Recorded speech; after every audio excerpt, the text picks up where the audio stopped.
Hey, it's Brian at Legit Betting Edge, and in today's video, we're going to talk about volume betting versus small betting, single plays, double plays per day. So there's a lot of theories about this. There's a lot of opinions. Depends on who you ask what their opinion is going to be. I'm going to give you my opinion, but before I do, hit the like button, smash that button if you don't mind, and hit the subscribe button. That way I can help facilitating these videos across YouTube that can be offered up as possible videos for other viewers, and you can kind of help me grow. I'd appreciate that. Now, let's get right into it. So you have guys that like to bet a lot of games, and then you have guys like me that like to bet one game generally, sometimes two. I'm going to tell you my opinion on both. Now, let's talk about volume betting. If you're dealing with exchanges, okay, and what I mean by that is if you're on a betting exchange, you're trying to find an angle, you're trying to arbitrage, betting exchanges, a bunch of books and make, let's say 5%, 3%, 2%. You're going to have to load up on a bunch of different games. You have to push a bunch of money out there to make a profit, right? So for that particular instance, that's a good, it's a possible strategy for that. But if you're a pure handicapper, if you're handicapping games and you're looking at stats and you try to determine a real winner, a real loser on a game, to me, it doesn't make sense to bet multiple games. It makes more sense to hone in on one game and see if your skills are good enough to beat that game. And what you're doing by doing this one game thing, maybe two, look, sometimes there's days where a couple of games really line up with what you can see with your vision, because we all look at games differently. We all have a different process. We all have different indicators in our mind that determine, okay, hey, this game might be a winner, this game might be a loser.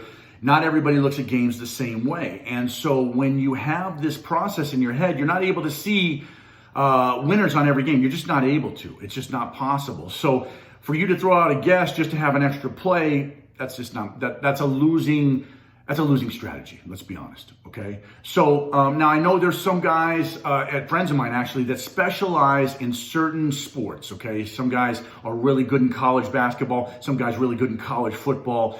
Some guys good in the NBA. I prefer the NBA. I like the Major League Baseball also. But I bet college football do pretty well. But again, whenever I do these things, if there's 4, 5, 6, 7 games a day, I'm going to try to hone in on one particular game that I think is the easiest to determine the outcome for. So I'm looking for low-hanging fruit. And when I find low-hanging fruit, I'm going to bet that low-hanging fruit accordingly. So if I think it's a real good play, obviously I'll bet more than if I think it's just a marginal play. And in fact, if I think it's a marginal play, but I do think it's a winner, I'll put a very low bet on that. And I won't stress out too much if it wins or loses. I'm just trying to see and trying to advance my handicapping skills, my identification skills within my process, right? So yeah, again, back to the guys that are really good in certain sports. Now, sure, if college basketball, hits off and someone's really good and watches a ton of games and that's how they get a feel. They look at numbers, watch games, get an ebb and flow. They know the players on these teams.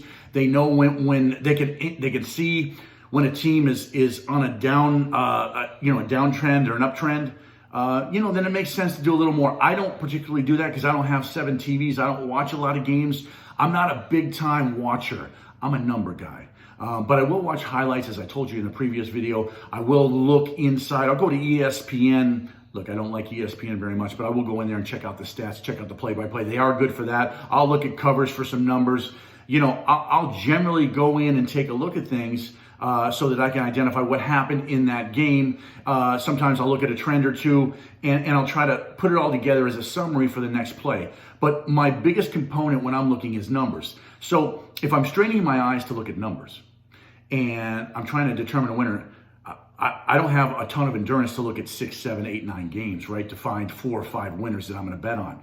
So that's number one. Now, number two, if you're betting a lot of games, you could be a guy who's like, okay, I feel good about this, and this, and that's how you bet. You're not someone who's going to go in and you're not a super serious bettor who's going to try to kill the book. You're just trying to play, trying to have action. I understand it, okay? So you can bet more games. But again, if you're trying real hard, if you're putting a lot of time and effort into it, you want to turn a profit, maybe betting a lot of games isn't the way to go unless you're testing out, some angle or something like that. Unless you're working and testing and not putting a lot of money out there, it doesn't make sense to do that, in my opinion. Now, my opinion again is to look at these games, get familiar with the teams I'm familiar with, right? So I told you in a couple other videos that I like to pick a certain number of teams to get really familiar with, and I'll follow those teams throughout the season and try to get a beat on them.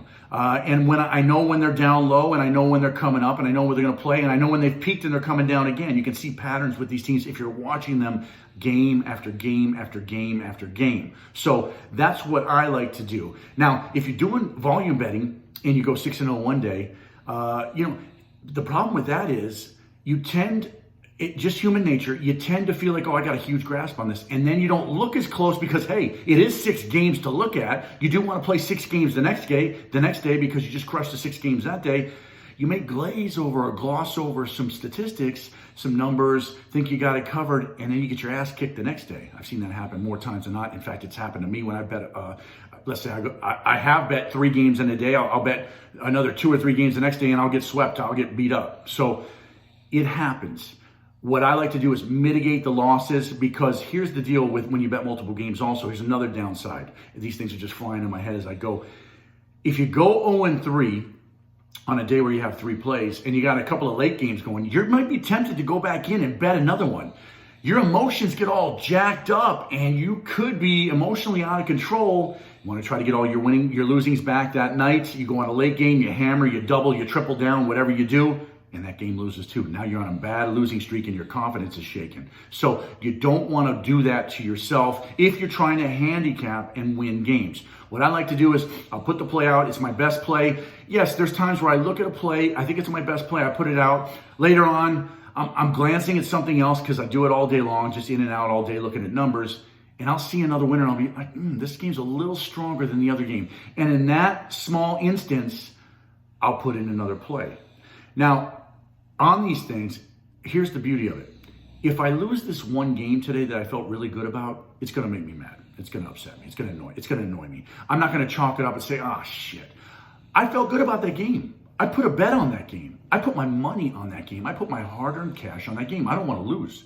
So I'm a poor loser. So I'll go right back into that one game where I looked at. If there's variance, that's one thing. If someone's out late and I didn't catch that, that's another thing. But if the numbers are pure and I just missed it, I want to go back and take a look and see, hey, where did I miscalculate something? Where did I miss? And what I do then is I'm able to see what mistake I made for that one game. It's not very tough to go back and look at one game. If you lose all 6 games, let's say you're a volume bettor, you lose 6, you're not going to go back and do 6. You might, go get a drink, have some dinner, spend time with your family, and forget about it and say, you know what, tomorrow's a new day. And really, that's okay too, except, you're 0-6 for the day. So, that kind of thing happens. So when you're determining how many plays you're going to play and how much stress and anxiety you can take, how much time, how much risk, are you risk averse? How high is your risk tolerance, right? That's a big factor in what you do. For me, I'm not looking to lose anything, and I'm a patient guy, so I'm not looking to win a jackpot tomorrow. That's why I don't play parlays, but I'm not looking to hit a jackpot tomorrow, so I can go slow. I can look at stuff. I can get better. It's a process. Hey guys, we're in this long term, right? You're in this long term with me, right? Going to do this for a long time. If you're a young man like me, I'm 50 years old. You might be a little younger than me, maybe a little older, doesn't matter. We can do this till we're 95 or in the grave, right? We can continue to do this until we're dead. It's not a race. It's a marathon. Just trying to get better, trying to get better, trying to get better. Don't have to hit a jackpot tomorrow. It's not necessary. So for my money, less is better.